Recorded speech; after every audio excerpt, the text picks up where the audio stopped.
infinite power.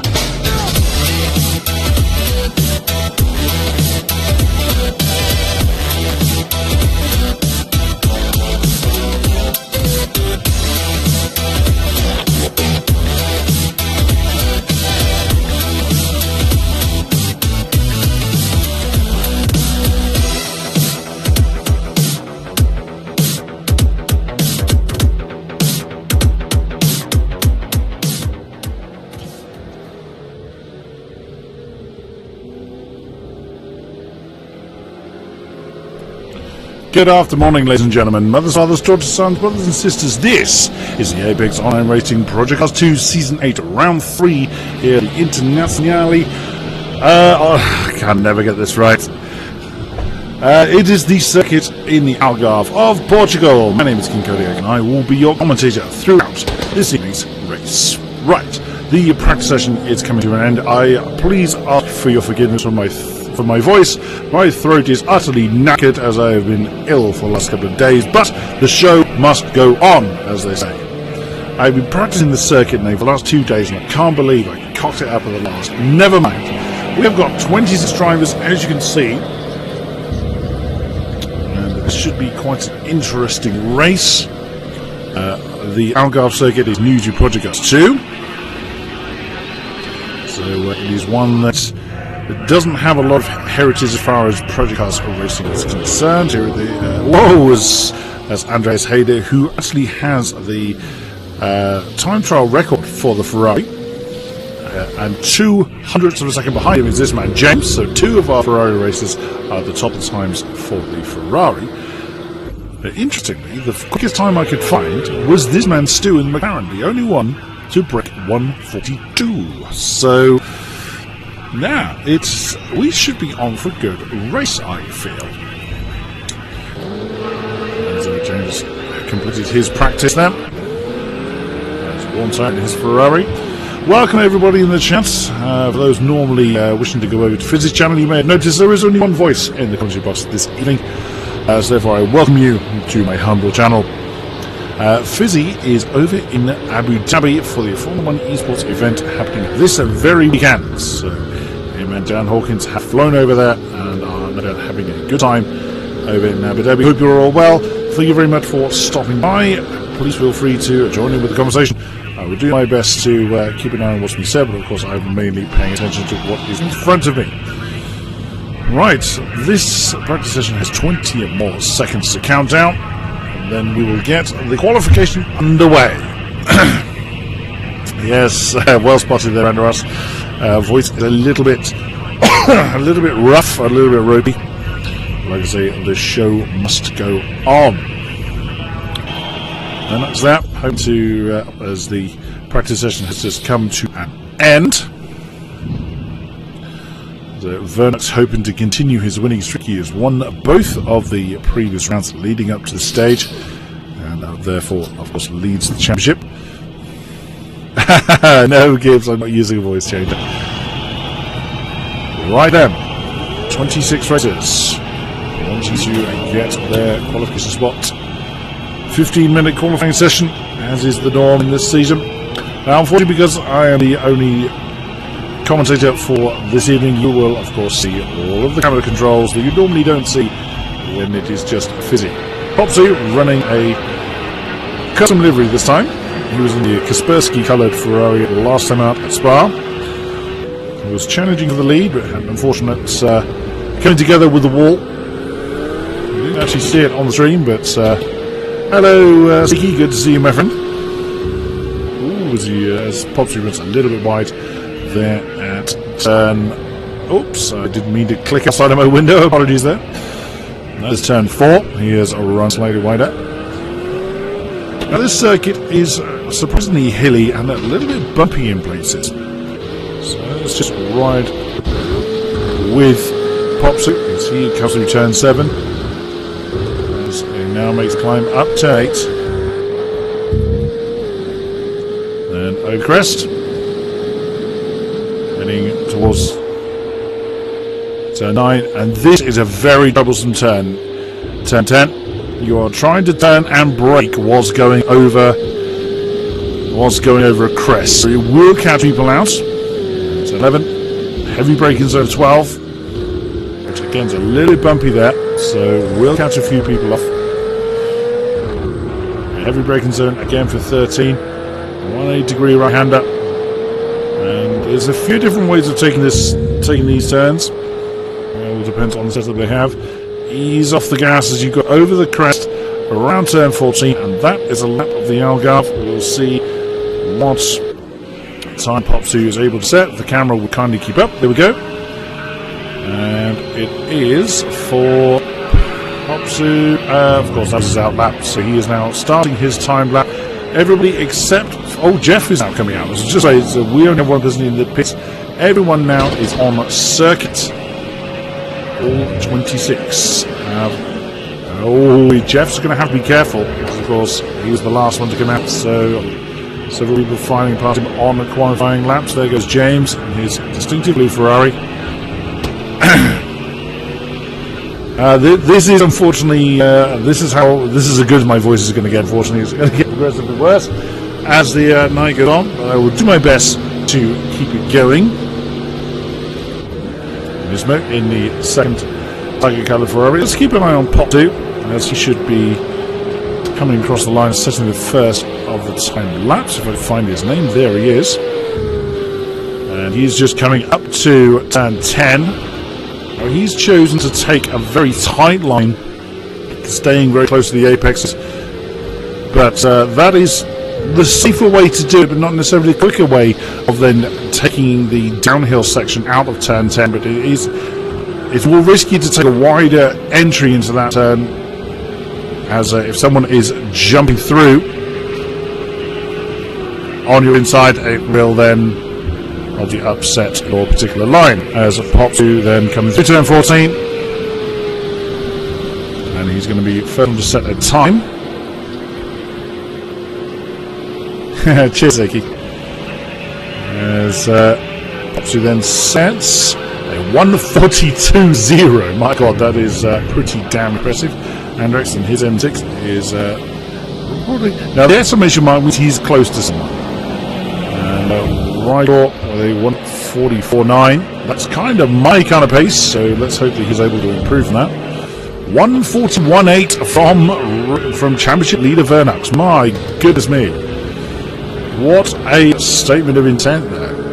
Seeing quite a big spread, and this was something that the drivers were alluding to, that excuse me, that it wouldn't possibly be the case where some people were confident that they could get a very quick lap time in, but not confident that they could keep that pace up throughout the race. It's quite a big demand on the tyres. I'm just going to double check that my mic is sounding correct. It should be. It's definitely the right microphone selected. So there's nothing more I can do there, I'm afraid. As that unfortunately is about as good as it's going to get. Of course, that caused the stream to stop. So I apologise while I was double checking that. So Vernux then continues to lead the way. Stu has jumped into second, just 1/10 off in the McLaren. The sole McLaren we have in this deeper than usual. Yeah, that is unfortunately the state of my throat. Popsu is now demoted to third. Yuhan, who in our first race of the season in Imola was challenging for the top spots. He's currently fourth in, just coming down to complete a lap or to start another time lap. It's very easy to overcook that crest and just go flying off the road. You'll not only invalidate your lap, but you'll potentially lose a lot of time trying to recover from there. As Yuhan increase in time, let us see. He does. Jumps to the second position with another 1:41.9. And it's 3/10 behind Vernux. It's now set at 1:41.5. Oh my goodness me, what a time. What an incredible time then by the Tiger Colour Ferrari. Stu now in third position in the McLaren. And he'll be on his out lap. And there is Popsu once again. There's Now, as a newcomer to... I didn't realise that Junior was actually running the McLaren, so that's 2 McLarens we have on field. Junior is a newcomer to this league, so welcome to you. And is actually in 5th position at the moment with 142.2. Very nice. Yuhan getting a bit close to someone apparently. Let's see who's getting close to. We can't see because whoever it was has disappeared. One tired jumps into 5th position in his Ferrari, so pretty Ferrari strong, top of the field at the moment. But Stu's McLaren is doing his best to put a cat amongst the Ferraris, as I put it. One of the black Mercedes just ahead of one tire there as he gets off the road at turn 4 to lead away for everybody else. A lot of people staying on track, I notice. A lot of people trying to do lap on lap on lap on lap. So we'll see how that translates into lap time. Now I know what my personal best is, and assuming that that's not a representative time here by Nickersby, which I would imagine 147 is not a representative time, to be fair, let's just say I wouldn't be in this field. My quickest time is actually in the Audi. Now I'm a lunatic that has actually time trialed all 197 cars currently in the game here at Algarve. I completed that relatively recently. Oh, he's gone really wide at turn 13. That's going to lose him a whole bucket load of time. Stay very close to the apex on 14. Now, it's not always wise to stay on the roll strips. They are quite serrated. You will lose traction doing it. So we will see if he's on the end of a time lap or whether that was an out lap. Answer was 146.1. So he probably lost a fair bit of time, as we saw. Jeff is out in Mercedes Jet set of time. Now I'm wondering whether I'm going to watch Jeff go to the line and see whether he's been caught in the bug that we've seen in the last couple of rounds, where a lead comer to the session is stuck at 0, and Jeff still is stuck at 0. So he gets very deep at turn 1. This run him slightly wide. Now there's Junior. We're just over the bottom of the shot. Perry Gunstra and his Mercedes still registering 0 time, as is Zabzi. Where's Zabzi? There he is in the Audi, the sole Audi in the race. He is chasing, that is Hesto in the distinctive blue Mercedes ahead of him. Hesto is currently 8th position. And there is Nick Mider in the only Lamborghini in session as well, as Hesto gets out of the way. He's now 6th, about 142.2. Very nicely done. Looks like we have 3 drivers affected by the timing bug, where people that join the session after starts will get stuck on 0, which is a bit of a shame, but there we are.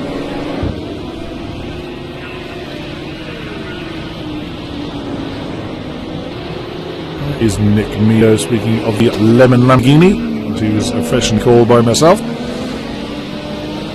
Got to give the Lamborghini a bit of airtime, as our Lord Fizzy is a bit of a fan of the car.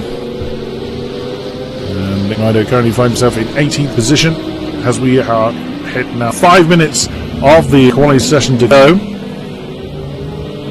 Vernox, interesting, Vernox is still on track, so whether he's choosing to just pull in the practice times or whether he feels he can improve on that already mighty 141.5 waits to be seen. Stu in second then, 141.8, so he's improved on his time, but still sits in second position, a couple of tens off the top. Yuhan, another 10th back. Just look at Colonel McCoy in the Falcon coloured M6. Oops, and again, it's so easy to do, run wide at turn 1. You're heading downhill, and just at the point you brake is it's essentially like a trench in the road, where you start to then come back uphill, and it's so easy to run wide there. Just saw another one of the M6s just further up the road, with one of the red Ferraris getting out of the way, and that is how easy it is to outbrake yourself at turn 5. So one of the white M6s stays well and truly out of the way. It's so easy to do, and you will lose a whole lot of time going wide there at turn 5. Godfather is shift, one of the few Porsches we have in the season. Has overcooked it. Oh, very nearly then smashes into a whole queue of cars. That, it's not likely that he's going to be able to do another lap. He may well choose to, no, indeed, he will not have time to come out and do another lap. Well, he will come out for a practice, but I don't think he will. Oh, of course he will. What am I talking about? There's another 3 minutes to go. For some reason I looked up and read it was 1 minute ago. No, it was 3 minutes ago, so he'll have time to come out and do a lap. There is Yorkie. He is just coming around turn number 12, heading to that long right-hander of 13. Go roof. They are not roofs this time, Papa, and you know that. So let's see if Yorkie is on a timed lap. Unfortunately, we don't know whether on a time lap. No, he chose to come back. And Vernax, unbelievably, did actually improve on his time. He is now 1:41.4. He took another 10th off of that lap. Absolutely unreal. Vernax has been in a completely different league when it comes to qualifying, and just 1/1000th of a second separates this man Johan, currently in third, just coming through turn 5, and the McLaren of Stu also coming through the same spot. Oh, you saw the nose just did not want to bite there on that McLaren. And, that nose just didn't. Yeah, that was a whole lot of understeer there. Yorkie seems to be getting close to someone as Yorkie is coming out for another go. Last minute practice then as we go under the 2 minute mark here at Algarve. Warwick looked at a great deal so far this session. He is in the McLaren, I believe. So he is indeed. So he's just starting the time lap. Only 1:43.5 down there in 21st position. That I don't know, Papans. I haven't seen Sue either before this particular season. So the top 5, I think. Warren Hire has just jumped up to 4th, just as I was looking at the top of the board to count how many new names are in there. And look at that, between 2nd and 5th are within the same 10th of a second. That is incredibly close. It also just goes to show how much quicker Vernax was. A 3/10 gap between himself and 2nd, and then 1/10 separates 2nd through to 6th. Very, very impressive stuff. That's one of the Falcon BMWs. I believe that's. Well, there's the other one. It's Colonel McCoy. Let's come around the last turn. Keeps it nice and tidy. And does Colonel McCoy improve from 19th? He does not. As we have less than 30 seconds then for people to complete their laps. Popsu has jumped into 2nd with a 1:41.6, which is an incredible time, but still not got the pole. Absolutely incredible. Now, he does have time to complete the lap if he chooses to. He's still pushing on, so Popsu may choose to complete this lap. Where is Stu? He is coming around. That is turn 11. No, that is turn 7. Beg your pardon. So he's gone away into the lap. Johan, I think, was on the track ahead of him. Yes, he was. So Johan is then just coming around turn 13. Qualifying is now complete. Anyone on the laps may choose to complete it. And we'll see what Johan is able to do. Currently 4th, 1:41.803 1/1000ths behind the McLaren of Stu. That is the red Mercedes of Perry Gronster, who said a time, but I have no idea what it was. And Johan does improve. He jumps up to 3rd with a 1:41.697, 15,000ths behind Popsu. Popsu is on circuit. He's just come around turn 10.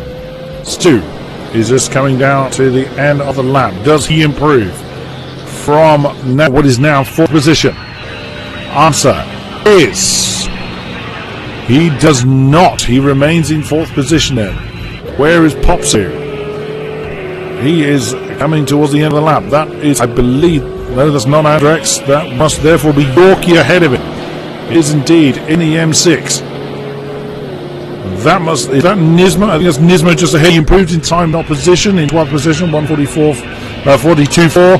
Yorkie does not improve in position, and Popsu doesn't improve either. So as the last of the laps come in, Nismo has, his day is done, so just waiting for qualifying to time out, and then we will be going through our qualifying positions. So you have to excuse me, I will be taking a break for obvious reasons, i.e. my throat, to take on some liquid, so bear with me. And there it is then, so Vernox yet again, 3 out of 3, starting on the pole spot with that 141.7. Popsu 2, you have 3, Stu 4, Warnshire 5, James 6, Hester 7, Andreas Hayder 8, Junior 9, what a debut race in this league for him, and Wycops rounding out the top 10 in the Porsche.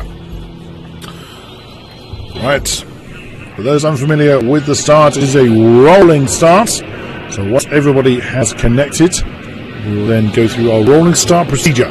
So when the 3 lights count down, the entire field will remain stationary for 5 seconds, and then the leader will lead the way to signify the race has begun, and everyone will follow in suit no faster than 80 miles an hour up until the formation point, which is, I believe, just before turn 14, at which point they will reform a 2x2 line, and they will then be at 50 miles an hour until the acceleration point, which is along the start from the straight, and then Vernox, the race leader, Popsu rather, will then at any given moment he chooses to floor it and to signify the race has begun. Hello Fizzy, how is it in Abu Dhabi, good sir? Hope you're well, hope your flights were okay. I believe you had a bit of trouble with your flights, if I read Twitter correctly.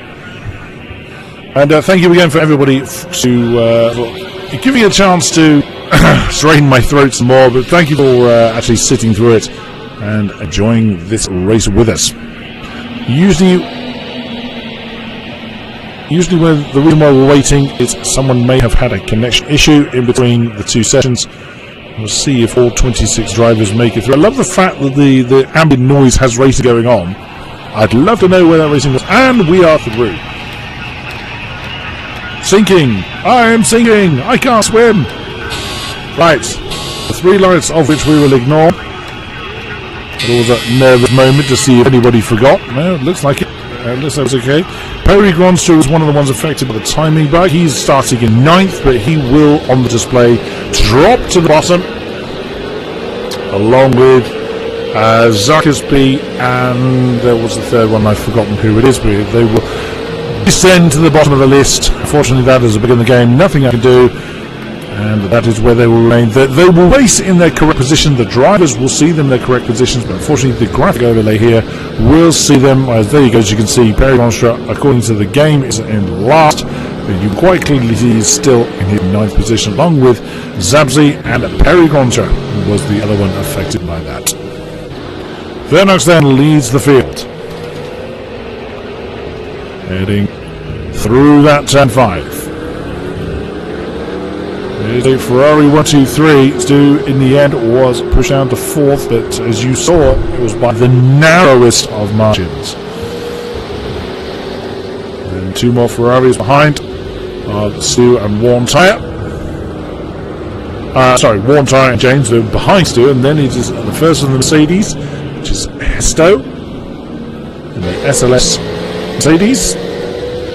There is Andreas Hayder in the Kaspersky Colour Ferrari, followed by Elite Newcomer Junior in the McLaren.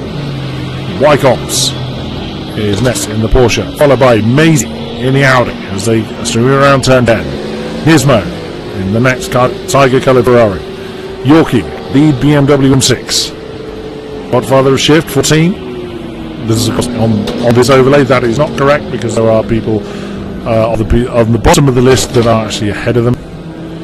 Nick Meadow in the one and only Lamborghini in 15th position. Glassens, Mercedes 16. Relo, Ferrari in 7th position. Andres M6 as they now form up the 2x2 line and decrease to very nearly a standstill. That's a little bit too slow even for the formation.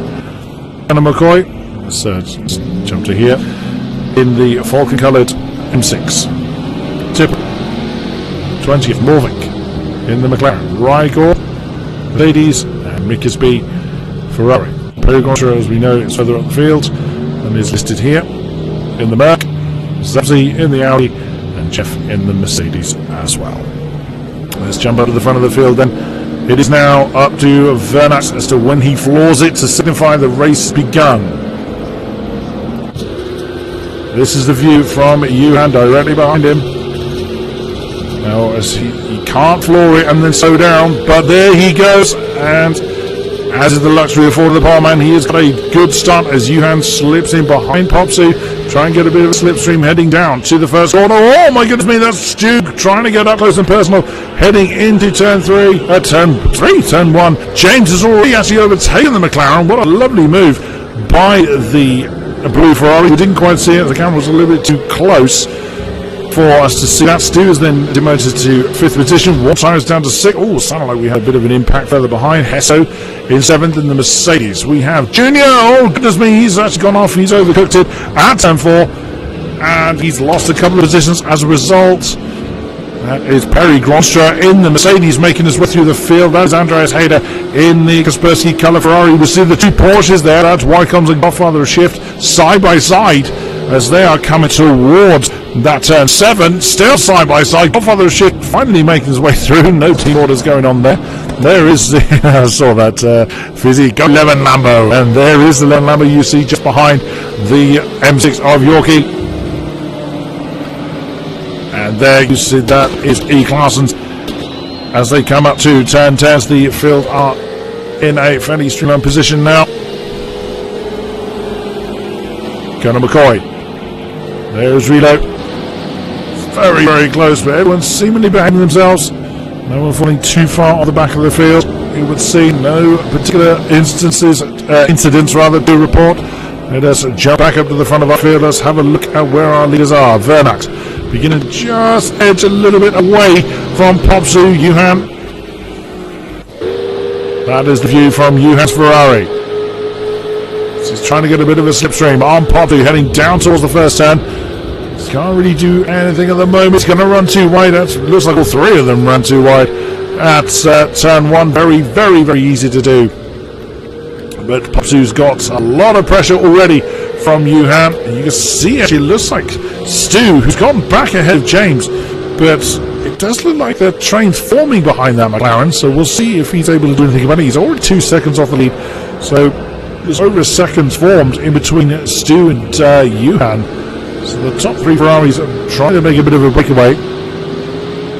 Although it does look like the train has formed behind that McLaren. No one seems to be in a position to try and make for an overtake. There you see Perry Gronstra in his Mercedes. He is tucked up behind. That's Hesto. Hesto is in 7th. So Perry is actually in 8th position. But he's not having a great time. Yeah, I love that heli camera as well, Fizzy. It's a shame we only get a brief glimpse of it at that particular point. This isn't a bad one, but again, it's too short. Hello, Star. No, it's because my throat's utterly ruined. I'll say that. I've been ill the last couple of days, so my voice is a little bit mullet. I'm just going to double check. Wait a second. Yeah, my mic is on the right setting, etc., etc.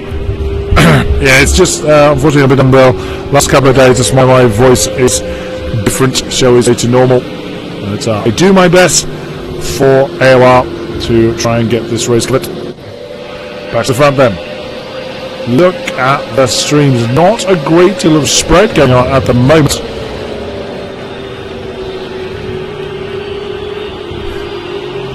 Yeah, unfortunately. And hello there. I don't know how to Matchheim LMS. I don't know how you... Or Matt Schimmels. Apologies if I'm getting that wrong. Oh, that sounded like Impact. I was going on further back. See if anybody's fallen through the field. It sounded like a bit of a bump, but I couldn't really see if... I can't see a name falling through the field, particularly. Now what you'll see is these exclamation marks that are denoting that someone is close to somebody else. So as we're looking at here, Maisie and Nismo are very, very close. So Nismo is obviously within a second of the car in front, hence why he has an exclamation mark next to his name.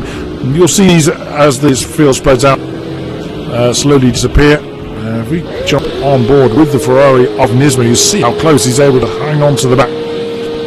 That's pretty much Schimmel, I beg your pardon.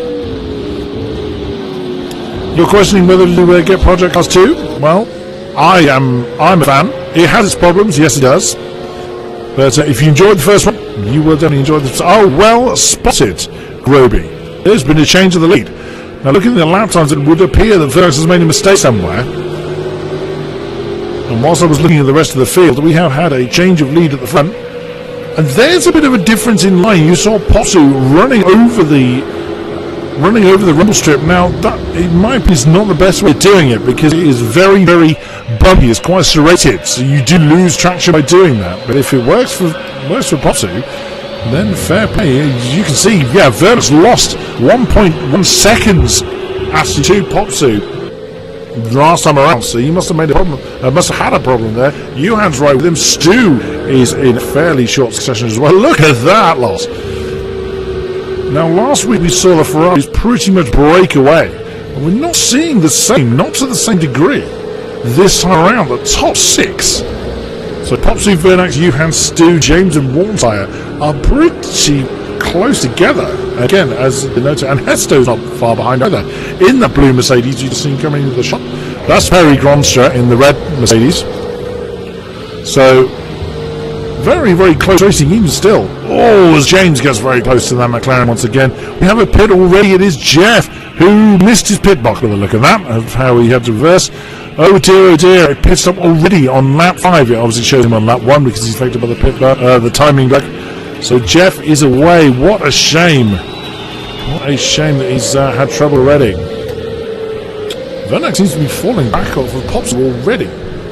Might be saying that. Just like you say, that he then is closing that gap back down. Oh, look at that. That I think was James. That's James Warntire and it's not Hesto. Who's that? Oh, Stu, James, and Warntire that were in that. Are in that particular pack. We jump on board. Oh, that's what it looks like from Warntire's perspective as James takes a road cone with him. He's trying to do something about a Ferrari, but again, look at that. Look that's mainly setup difference. The lines were nearly identical coming through that turn 14. So James would seem to have a bit of a lower downforce setup going on than Warntire, which means Warntire then rules him in. And there's a lot of corners in this particular track, so having a lower downforce I wouldn't think would be beneficial. And again, there's a line difference there. Warntire taking a much wider entry into that turn 4 to try and get a better run onto this, one of the few straights this circuit has. It gets very close again to that blue Ferrari and not able to do anything about it. And Hesto and Perry Gronstra falling up off the back of the pair of Ferrari. That sounded like someone in the wall. Oh, Nick Mido. Oh no! Nick Mido! The Lemon Lamborghini's had trouble. That's one of the Audis already ahead of it. It's not Mickersby. It's not Tip either. Oh, goodness me. Disaster for the Lemon Lambo. As he's now back underway again, but he's come a cropper at turn 4. It's very easy to do. Some cars get very, very unsettled. It's not a distorted mic. It's my voice that's absolutely knackered. If it gets too bad, I may well have to reduce the amount of talking I'm doing.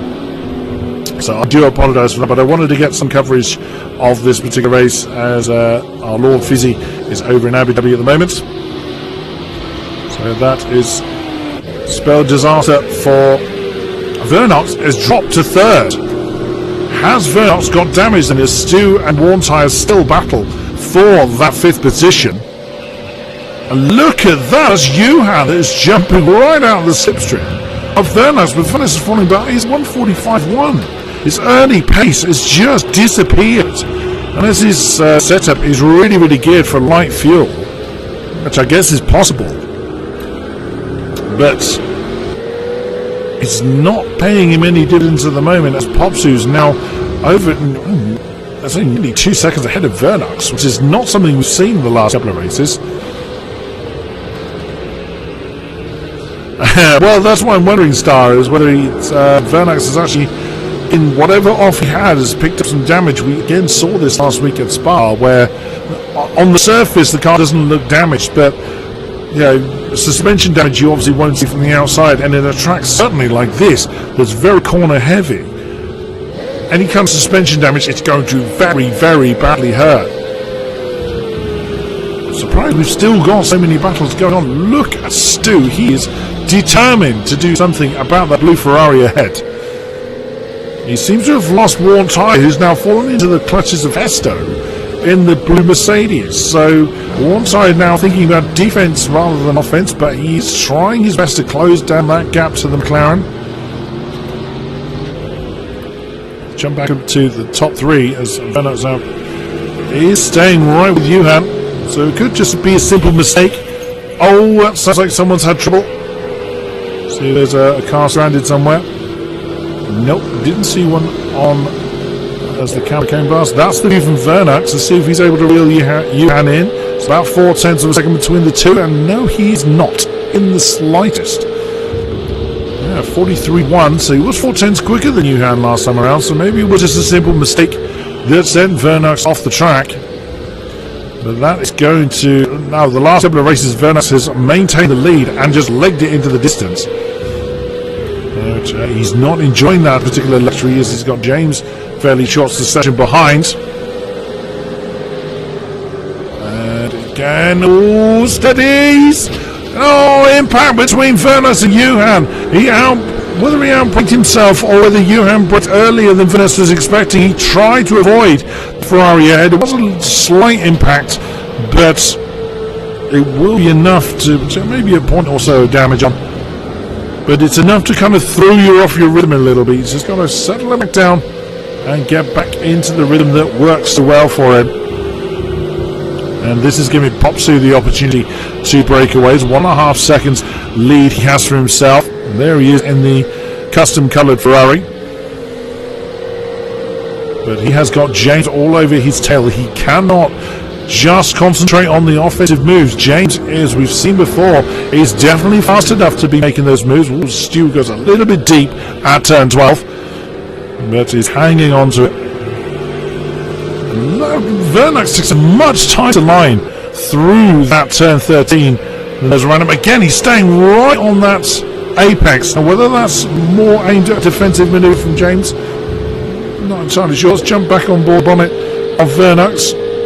And again, the gap is almost the same. Within hundredths of a second between Vernax and Johan. But Popsu's half a second quicker than these two. Johan's not at the moment having to make too many defensive moves. But, oh, look at James, how he's getting very, very interested in that third position that Vernax currently holds. If we jump on board with the blue Ferrari, is he going to be able to do anything? It's less than 3/10. Is he going to have a dive bomb into 4? No, he thinks better than that one. Oh, is this a possible opportunity for Vernax and Johan? Oh, Johan was able to power out of that. I think that's just simply a different line that the two drivers chose, with Johan choosing to take later apex to get away from that corner a bit quicker, or Vernax choosing to take an earlier apex to try and get alongside. Well, both kind of worked for both drivers. They remain in the position they're in. Look at that. 2nd to 6th in a pretty short succession. Nick Meadow is in the pits in the lemon Lamborghini. Oh dear, oh dear. When is he going to cut a break? Let's jump back. 2 seconds now. Johan leads the way. We've just seen him go out of the shot. And Vernax is doing everything he can. And James, look at that. James is also right with Vernax. On board with Blue Ferrari, you are seeing that he's having to make adjustments to his line as well, so not run into the back of Vernax. But now there's going to be an opportunity for Tiger Ferrari. Oh, as Johan's run very, very wide. He's kept it in the lines there. But it's so easy to do that. That's what's the word I'm looking for? The bump on the it's not the word I'm looking for, but it'll do. On turn 14 can really up. Oh, Vernax run wide, and I bet that's where he's been struggling. James has just slid through on the inside, and he's going to hold a position. Stu's having a look as well. Oh, goodness me. Stu trying to do something. I beg your pardon, it was Worn Tyre. I just saw red and realised it was Stu. Not saw red in that respect. It was Worn Tyre trying to capitalise on Vernax's mistake as well. And it's so easy to do. Your braking zone is essentially downhill, heading into turn 1. And if you run wide there, you do lose time trying to get back onto circuit. It's Hershey and Perry Gronstra at the back of this particular train. And essentially they can just wait for someone to make a big collision. Look how close Worn Tyre is. But again, he's got Stu all over his tail, so he can't relax either. I do wonder if Vernax has got damage from somewhere. Now, it's Worn Tyre opting to take... that's exactly what I was saying earlier. There's the 2-line difference you've got at turn 10. You can do that wider line into turn 10 if you've got no one that's about to throw it on the inside. Because otherwise it just completely puts you off and cost you a lot of time. But Worn Tyre, as you can see, he's got himself a couple of tenths back to Stu. So he knew he had the time to do it. Look at this, 2, 3, 4, 5 through that turn 14. Oh, Worn Tyre ran a little bit deeper, but able to hold it. Let's get back on the bonnet of Worn Tyre now. And he's not able to do anything, but he's going to keep his car very big in Vernax's mirrors. That's going to... I thought Worn Tyre was going to struggle to slow that one down, but he did seem to hang on to it. Oh, Vernax! Now, I think Vernax was just going for an earlier apex, but again, it could be a bit of mangoes. Oh, it was Perry Gronstra making a lovely passing move on the outside of turn 4 on Hesto. What a beautiful move by the Mercedes to take that, what is going to be 7th position. Very nice. Oh, Perry Gronstra gets up deep. Another pitter. It's the Falcon M6 of Colonel McCoy. There's a damage on that car? I'm not entirely certain. It's a pit stop then for him. Potty now leads the way by 2.5 seconds. Now, normally I will be having a look out, for instance, Mycoms here is battling with Andreas Hader. That is for 11th position, obviously ignoring the numbers because we know people are further up than that. But I am very much interested in how this lead battle is going. Popsy, you've just seen disappear out the shot 2.5 seconds down the road. James is in 3rd. Johan, there he is only... So let's have a look at the time. He's almost a second ahead of James. So now James is really trying to break away from Vernax. He'll be hoping the Worn Tyre keeps the pressure on Vernax then. That Vernax then has to concentrate on the defensive moves rather than trying to press on towards James. Again, as they come through that long 14. Absolutely. Yeah, very, very similar lines.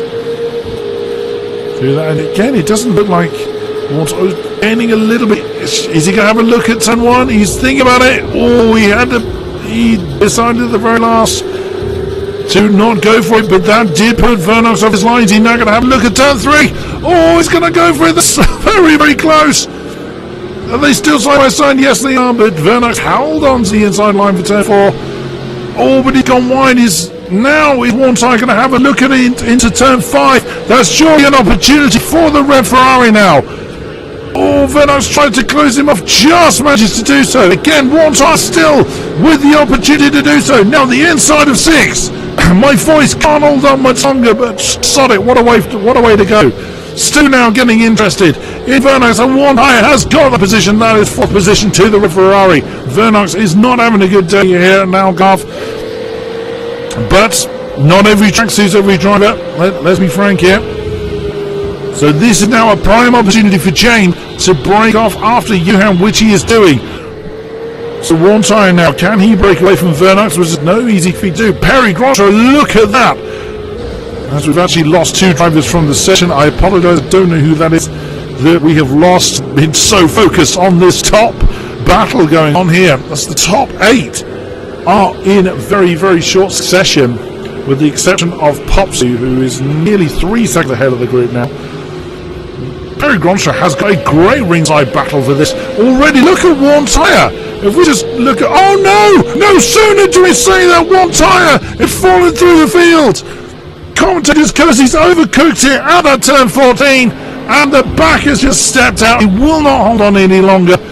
And he is now down to 8th position. He will be kicking himself on that one.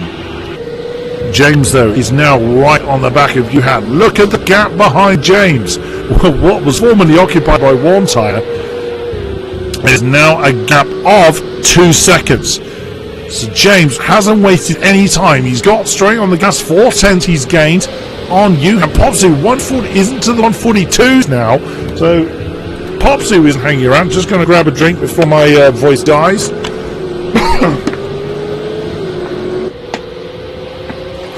Very true, Bankoba. Hey, what way for my voice to go? Right. What's my voice hold? Let's go. James piling the pressure onto Johan. I've seen this before.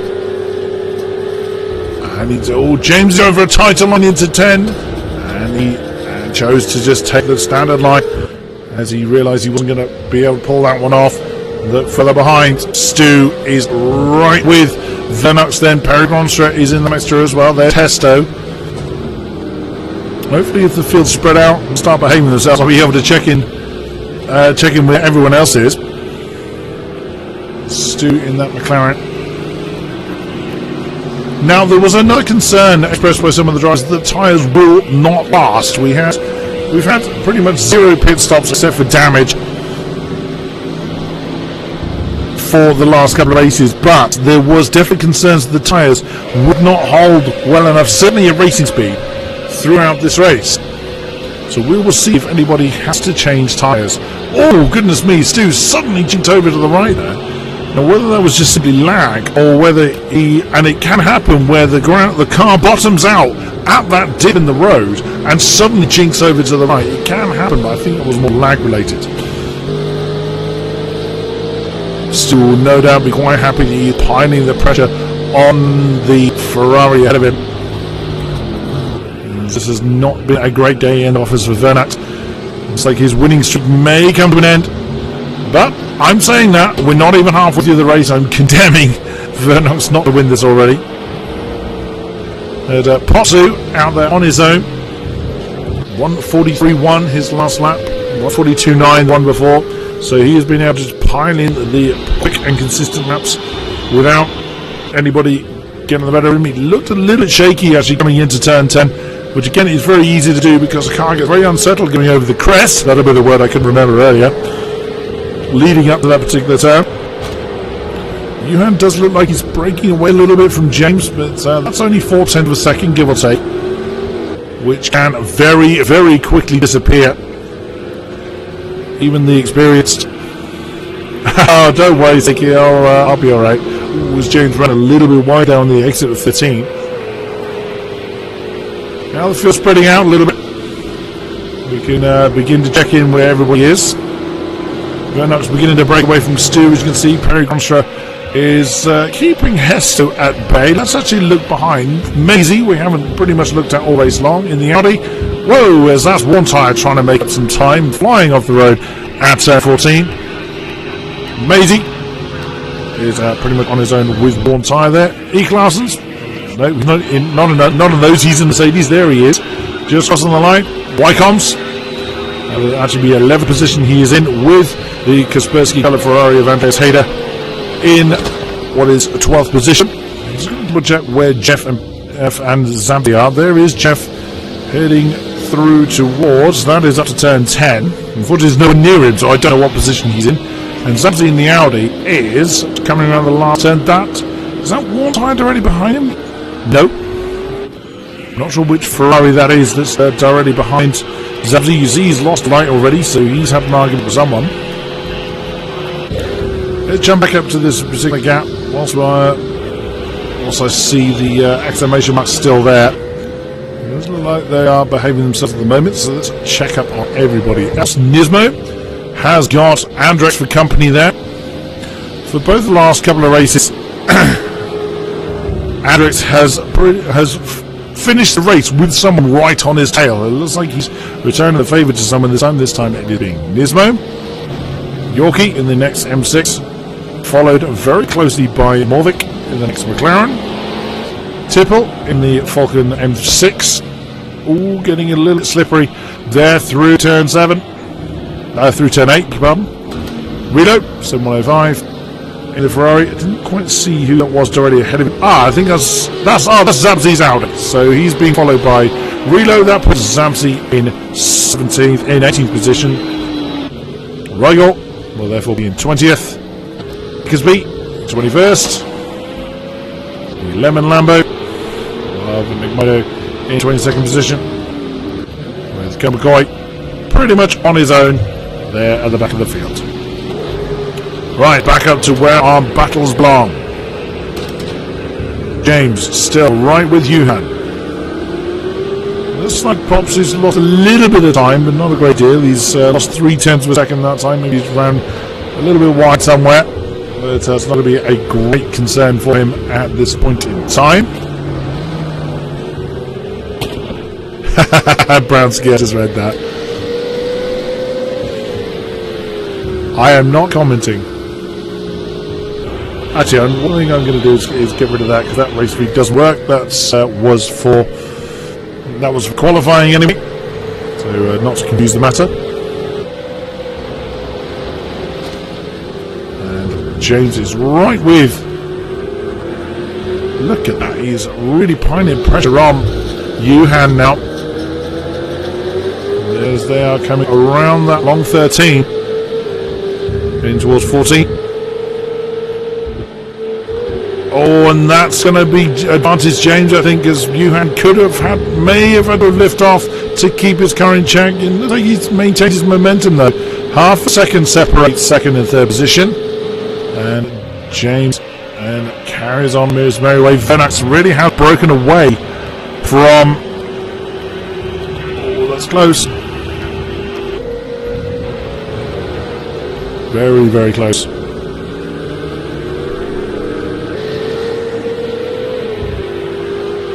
Just apologies for not speaking for a few moments. I just wanted to give my voice a chance to a chance for a rest. Bear with me.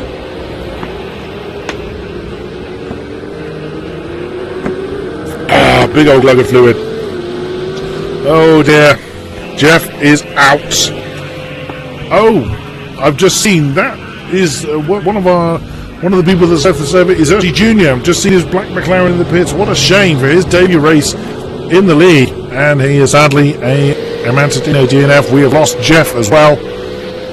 So another one bites the dust for this race. Vernox then trying to close down the two ahead of James and Johan. It doesn't look like he's got an answer for them at the moment. See if James is able to do anything about the red Ferrari ahead. And Popsu again has lost a little bit of time, has he? No, he's gained a couple of tenths. So around that long 13 they come once more. See the white Ferrari off Popsu disappear out the top of the shot. We'll just have a look at the lap times this time around as we fast approach the halfway stage in this race. Vernex now looking to pull his way back into this race, and 43.2 for Popsu, 43.3 for Johan, 43.6 for James, 43.5, so all pretty consistent at the top. 42 for Stu, so he's pulled 0.3 back in on Vernax, and actually 43.2 as well for Hesto. So Hesto is going to start putting pressure on Perry. Well, he already is putting pressure on Perry Gronstra. Unfortunately, I have no way of knowing what Perry's last lap was. But looking at the view from Hesto, it would seem that Perry Gronstra, if we head to him, is going to be starting to put pressure on the McLaren. Oh, goodness me, you saw Stu getting very, the back end getting very twitchy. Coming through that turn 5, that's going to start to allow Perry and the Mercedes to put that pressure on the McLaren if the McLaren can't start to sprint away. And there's I love that noise. The back end of that McLaren does not want to stick for some reason. As the top four now begin to spread out, and Perry Gronstra is determined to make himself as big as he can in the McLaren's mirror, which is not hard for the Mercedes to do. It is the size of a small country in the first place. Oh, there's a little bit of a lag there from the McLaren. It's probably what threw me off earlier. But these two have been stuck in this battle for quite a long time. you go. Perry taking a much tighter line through that 13, whereas Stu choosing just to take a wider line for a faster exit. And interesting that Stu chose not to use all of the road available to him. Seems to be working okay for him though, as Stu does another 149. That's lost him 6/10 on Vernux though. But Vernux isn't closing. Oh, that's a big off for Stu. That's going to be a pass for Perry. And yes, it is. If we switch back to the external camera. Oh, don't throw it away now, Perry. He's managed to hang on to it. That is 5th position now to the red Mercedes.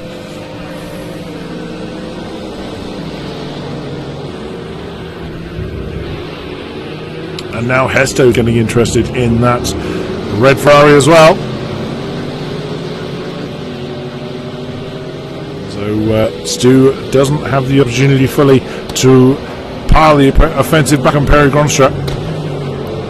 Let's jump back up to James, see how he's doing. This is the podium battle then. Still 4/10 separates Johan and James. 1.3 back to Vernux. 3 seconds forwards to Popsu. Top 3 have been that way for a while now.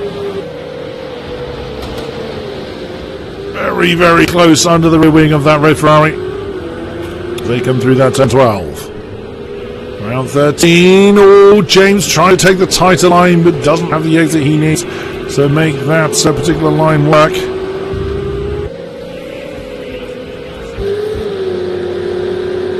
And let's see if he's able to do anything now. 3/10 is the gap. Of course, Johan able to get the gas on that a little bit earlier. But let's see if James is able to start reading him in before the braking zone. He does a little bit, but it's not going to be enough to make a braking effort there. Oh, is that going to be Johan running wide? This is an opportunity for James. He can't use that extra pace. As that red Ferrari's on the apex, he's having a look at turn 2. Impact between the two. That was turn 3. And that's that James taking the normal racing line. Johan had to take a very tight line through turn 4. Now James is going to have a look at turn 5. Johan choosing the defensive line. James thinking about it on the inside. Now he's going to have another go at turn 5.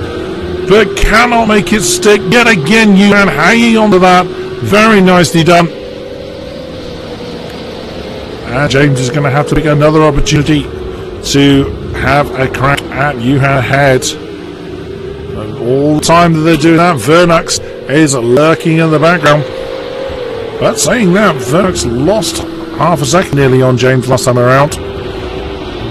He's only a couple of tenths closer now, despite how hard these two are fighting. Down from 10 through 11 once again. Not an attempt at 12. And towards 13. Nothing coming here, so again James is going to have to plan his move. As now through 13. Nearly identical line they're choosing this time. And again, that's going to be Johan successfully defending that position for the moment. Seems to be that. Look at that battle behind her. That's Perry Gronstra's battle. And there it is with Perry Gronstra, Hester. And Hester's gotten ahead of Stu. So Stu has lost that position to the Blue Merc. There he is, end up to 5th position overall. Oh, as he's outbraked himself a little bit at 2. No, he does hang on to that one. Through 3, and they continue on their merry way. Oh, crikey, and Perry had a great run through 4, and was able to give himself quite a comparatively comfortable gap from Hesto. So Hesto has got that McLaren in his rear wing. Rear mirror was what I was looking for. So back up to this battle then for 2nd position.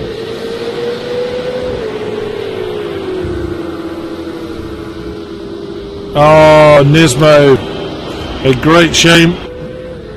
Welcome in the chat, of course, but a great shame under those circumstances. We didn't see what happened.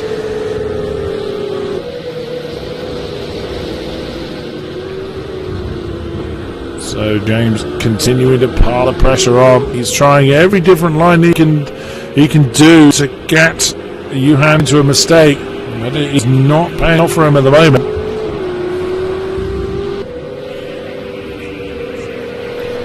As these two, once again, they are still leaving Vernox behind.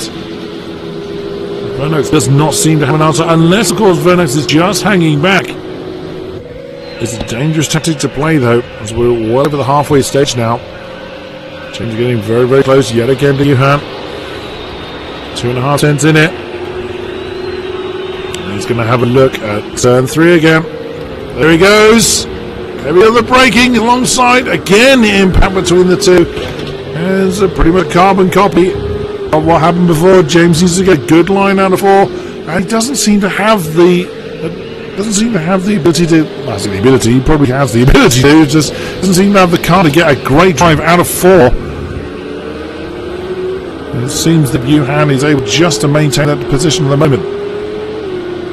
Vernox still lurking there, just over a second behind. So if there is a mistake, Vernox is in the prime position to capitalise on.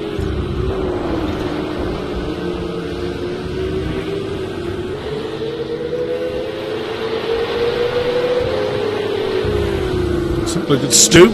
He's still in this three-way battle here between himself, Hester and Perry Gronstrap. Although Stu has... Oh no!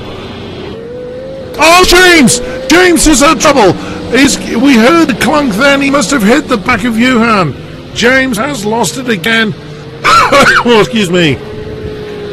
We heard the bang and saw James point the wrong way. It could be that he had a bit more speed coming into turn 10 than Johan did, and that's the blue Ferrari now trying to make a comeback.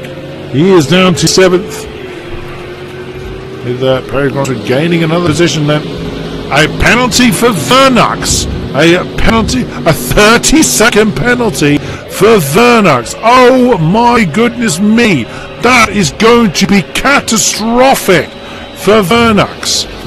He had a 2-minute lap last time, so he made a big mistake somewhere. So it must have been... Oh, it wasn't between Johan and James, it was Vernox and James. Oh dear, oh dear. It could be true then. It does depend on what the penalty was for. So that penalty may well be cancelled off. But if he doesn't get it cancelled, that puts him down in around about 12th position or so. That drops him a long, long way. Alright, throw him in an eagle overtake because he spun off that. Gosh, you missed, mate. Thank you very much for that. So assuming then that the penalty is removed, he remains in 3rd position, but he has got Perry Gronstrap, Hesto and Stu short behind. It also depends on what damage is on that Tiger Ferrari. He does seem to have been struggling.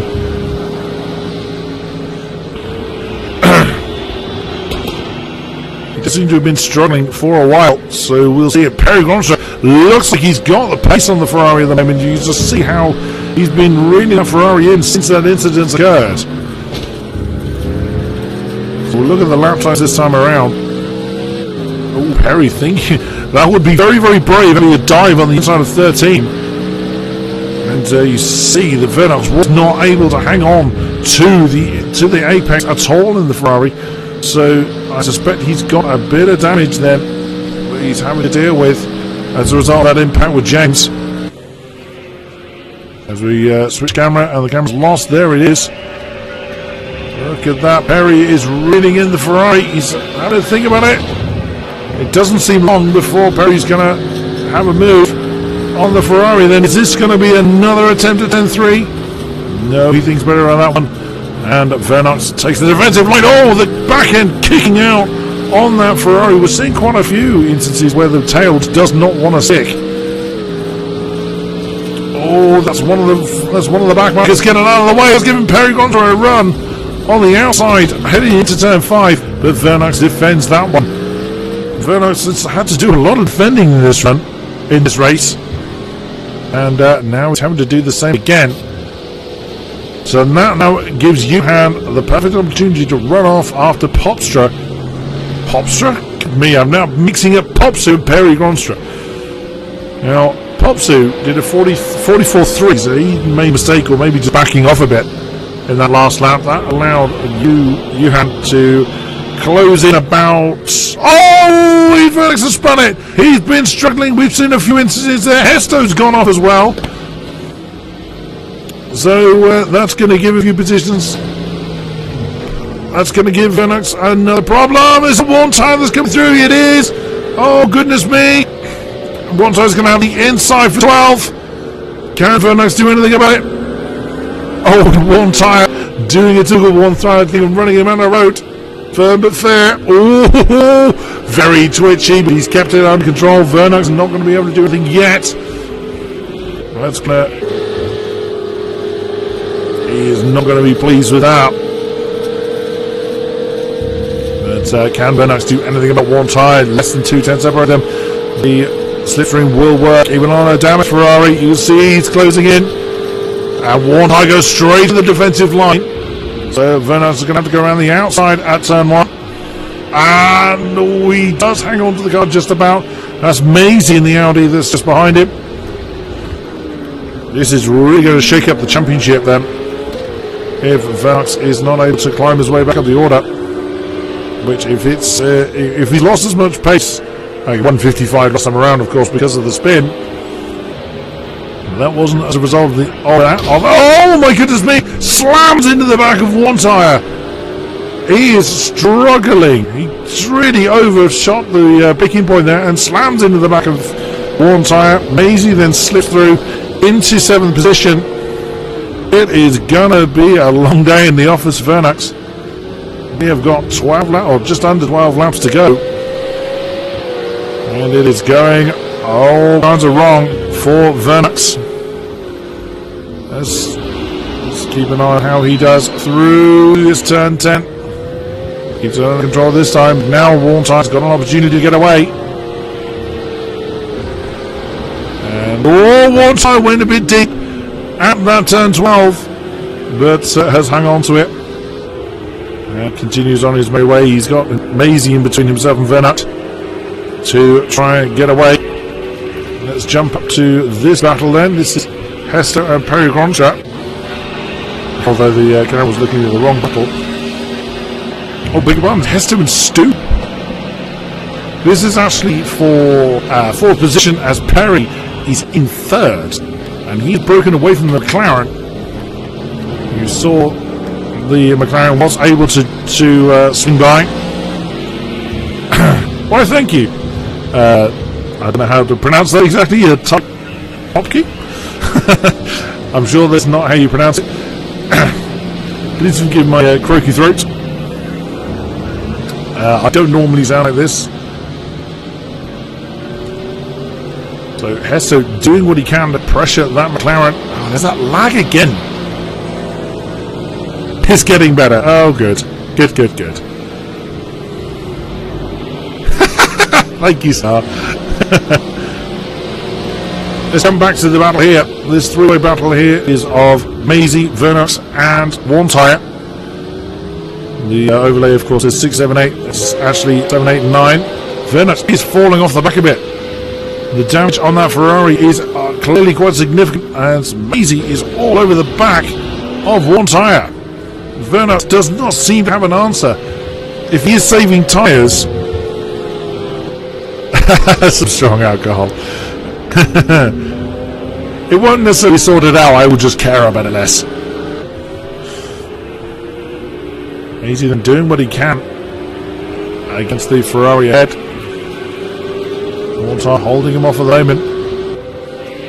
Warntire having a few moments of his own early in the race.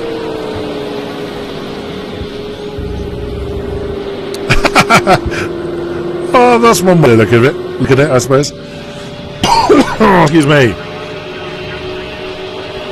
Oh, look at that. Warntire really having to defend against Maisie. Is he going to have an outside run at turn 1? Oh, Maisie saw what Warntire was going to do, try and run him out of the road. He came back on the inside. Well, he didn't allow Warntire to push him off the road.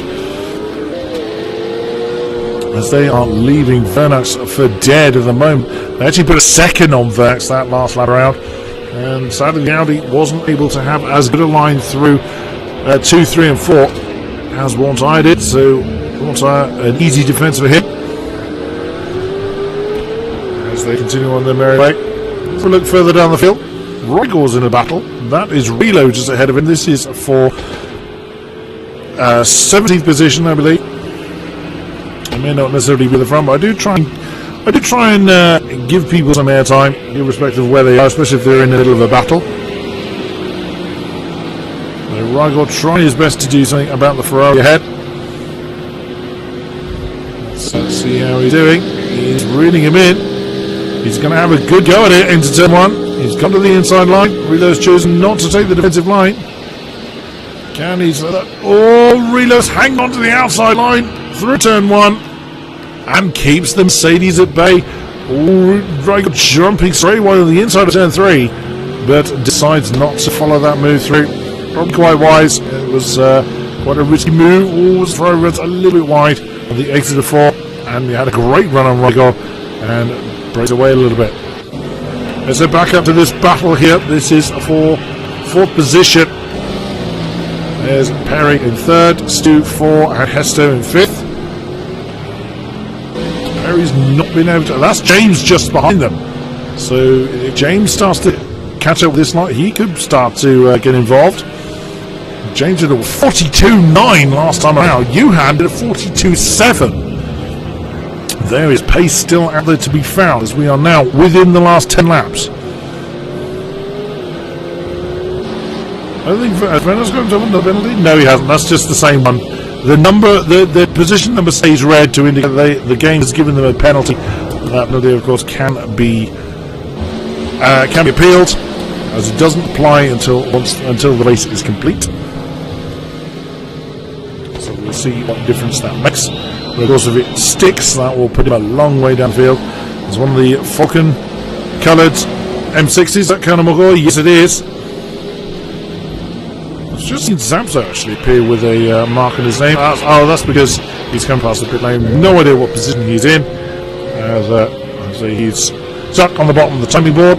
So I have not a clue where he is position-wise. Maybe seems to be falling off the back of one tyre. I think he made a bit of a mistake. Last time around, 44.5 was his lap time. As what I did, a 43.6. So that's built up 1.3, 1.4 seconds between the Ferrari and the Audi. We'll see if Maisie is able to hang on to the back of that Ferrari. As they come up to complete another lap, let's keep an eye on what their lap times are. Thanks, Zeki. 42.9. War tyre really now getting the hammer down. As has Popsu actually at the front. He's done a 42.9. 43.1 for Johan. 42.8 for Stu. 42.8 for Hester in this particular battle. As they've gone past Colonel McCoy in the minty flavoured BMW M6. There's James just coming up to do the same. He was a 42.8. Actually, 3rd, 4th and 5th, all within a tenth of a second. 42.8. Very, very impressive. Very quick as well at this stage of the race. So the tyres seem to have held on better than was initially indicated. Unless everyone has been conserving them for this last stage of the race. If that's the case, if Vernos has been doing so, I suspect Vernos is heavily damaged. But, Colonel McCoy's man just saw that James managed to make his way through unscathed. So that's not going to give him an opportunity to catch up with this lot. This is the view from Hesto. He's very, very close to the McLaren of Stu. And these three have been in this battle for a long time now. And the gap between Stu and Perry Grostra and Johan is about 7 seconds or so. So Johan is just off, as is Popsu. He's a further 3 seconds down the road. So Popsu and Johan just have to pretty much mind their own business. Mind you, I say they have to mind their own business. They're still putting the hammer down with 42.7 and 42.6 for the top two. Stu now starts to get interested in Perry Grostra's position. That's Hesto that is pulling alongside McLaren at turn 3. But nothing coming of it at the moment. So if they start fighting at 3, that can compromise their entry into 4. And then you carry that penalty as such all the way down the straight, as Stu now really getting under the rear wing of Perry Gronstra. That is for 3rd position. This is the last of the podium positions are being fought for. Ooh, Stu gets a little bit squirrely heading down towards turn 8. But hangs on to it. Just can't be more than 4/10 between the Mercedes and the McLaren. Hesto was taking a different line to try and close in on the McLaren, which he did a little bit. James doesn't seem to be closing in at a great rate of knots to these three. He is closing in a couple of tenths, but he is going to have to get on with it, because we have got less than 6 laps to go. Oh, Hesto having to take a very different line. Stu either didn't have a good run, or just his choice of line was not what Hesto was expecting. Oh, there's lag again. I thought the McLaren was going to fly off the road, and probably so did Hesto, seeing that one. But lag prevailed. As these three continue along their merry way, let's just see the laps again. 43.2 for Popsu. He's lost another 3/10, but he's got plenty enough in hand at that pace to take the win quite comfortably. Johan is very comfortably in second, but oh, that's very wide for Stu. That's going to compromise him through 4. This is an opportunity there for Hesto, but he's not had as good a run as he would have liked before. He's not closing in on that McLaren quick enough. You saw Stu get quite a bad exit out of 3, which compromises your exit into 4, which then makes you carry that penalty all the way down that straight, as previously mentioned. But that has put the McLaren right into the clutches of the blue Mercedes and off the back of the red one, which is Perry Gronstrup. Perry Gronstrup will be wanting to recover from what may have been in his eyes a disappointing Spa. Perry Gronstrup was in a good position earlier on, and in the first race of the season at Imola. Oh, I thank you very much, sir. Not only the top cheer, but I think you're the first cheer as well. Thank you for that, very much appreciated. Anyway, that completely put me off my stride. Yeah, that was completely my own fault as well. So, Perry Gronstrup, as mentioned, he was in a decent fighting position in Imola. Coming together with, I think it was James actually, at Imola, which put him a long way down. He managed to recover to 4th, but wasn't able to carry that momentum into Spa. Mercedes seemed to struggle a bit more than some of the others at Spa last week. Last 2 rounds won by Vernux, but Vernux is now down in 8th position. There he is. Look at that. He is 3 seconds down from the Audi of Maisie, who is, you just saw, warm tyre, and I think that was the back mark of Colonel McCoy. Yes, it was, in the shot. And there's nearly 2 seconds between the Audi and the Ferrari there. Come back over this particular battle, and it doesn't look like still Stu can't shake off that blue Merc. Let's check in with where everybody is as we are approaching the closing stages of this race. There is Popsu, getting to the back of the distinctive lemon Lamborghini of Nick Ryder. As Popsu gets a little bit deep into turn 12. He has got sufficient lead with 4 laps to go, but we've seen how easily people throw it away. 42.666. This is the fastest lap we've had so far by Yuan. He is not giving up on that lead. He can see the prize if you jump on board with him. There you see, to the right of the shot, that is that's Popsu. He can see that win, and he is pushing like crazy to try and close that gap down. He's running out of laps to do it. There we see the very bright green Merc in the background. 42.8, 42.7, that's another 10th, but that's not enough with 4 laps to go.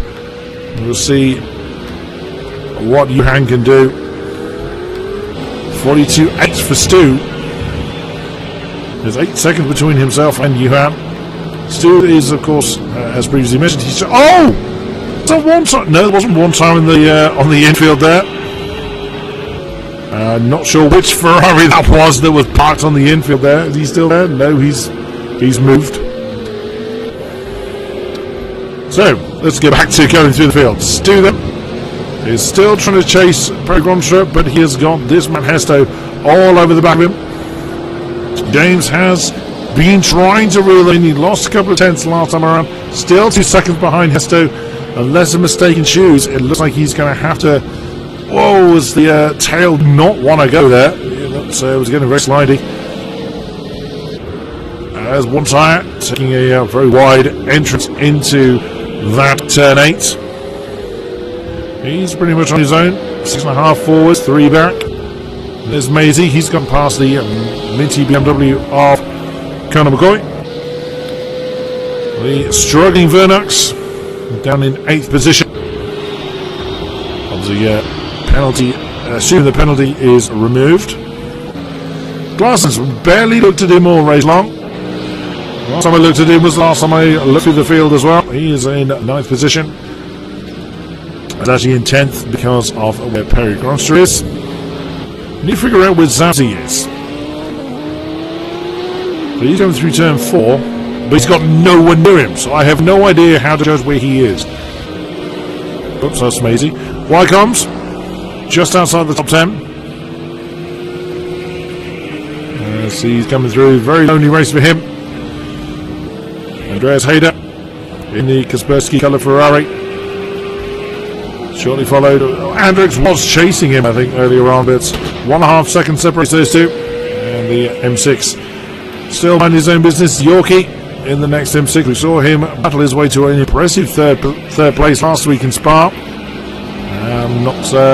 I think it's fair to say he's not going to be repeating that success this time around. Morvik in the next McLaren. And there he is, very cautious through the last turn.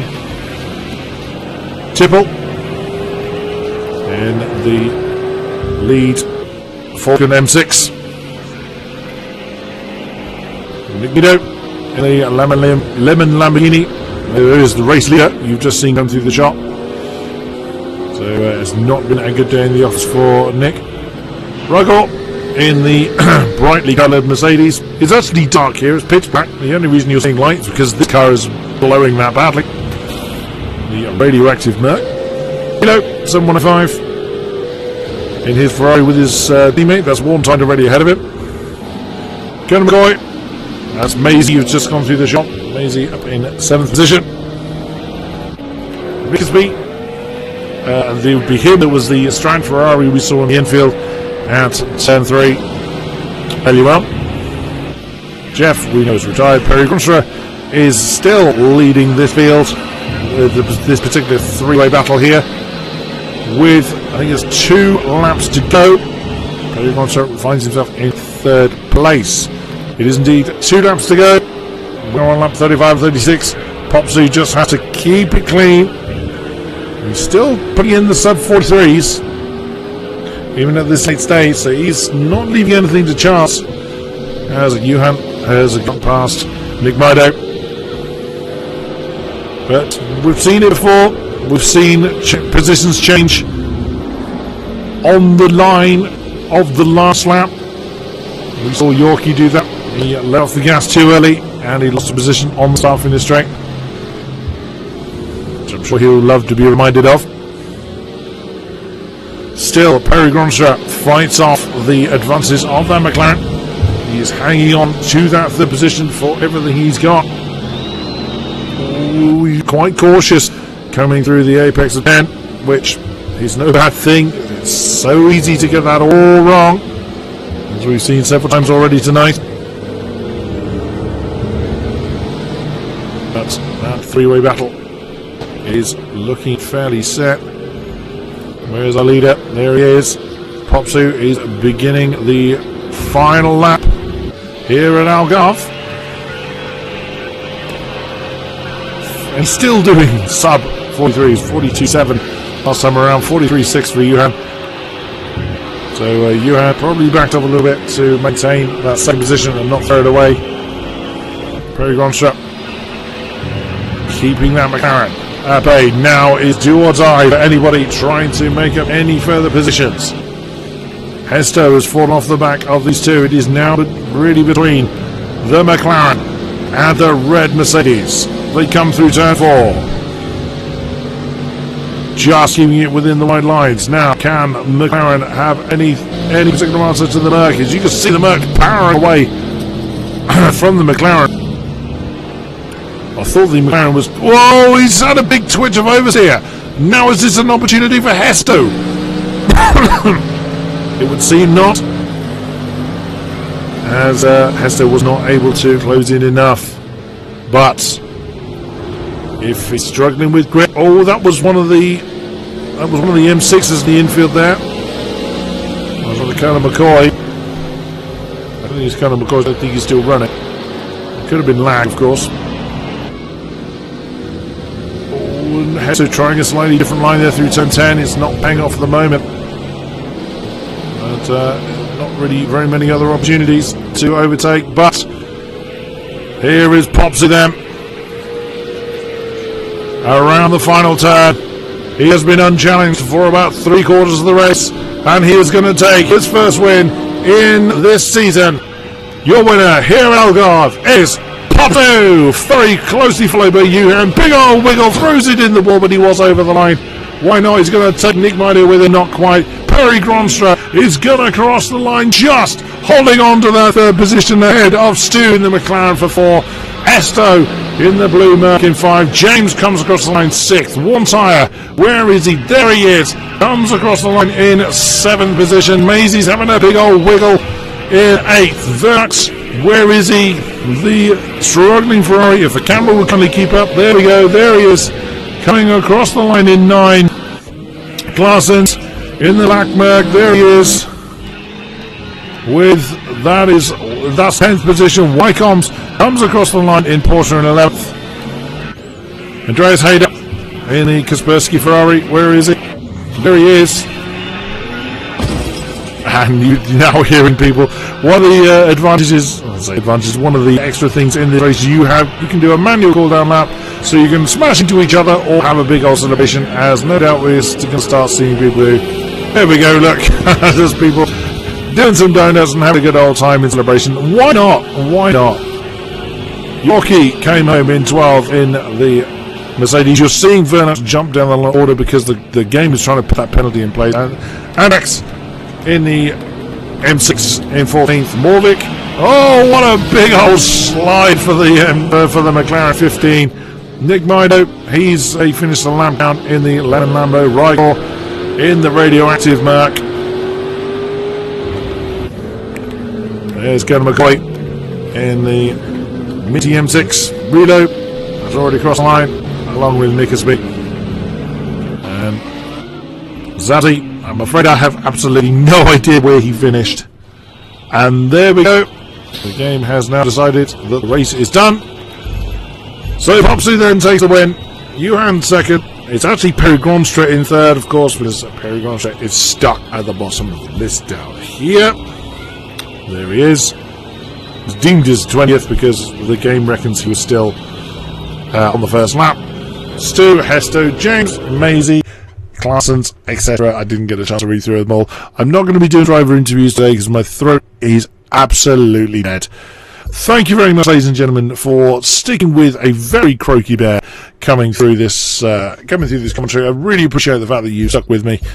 And well done to our drivers. It's been quite entertaining going through Algarve, and we will see you here for more AOR action. Thank you very much, and good night.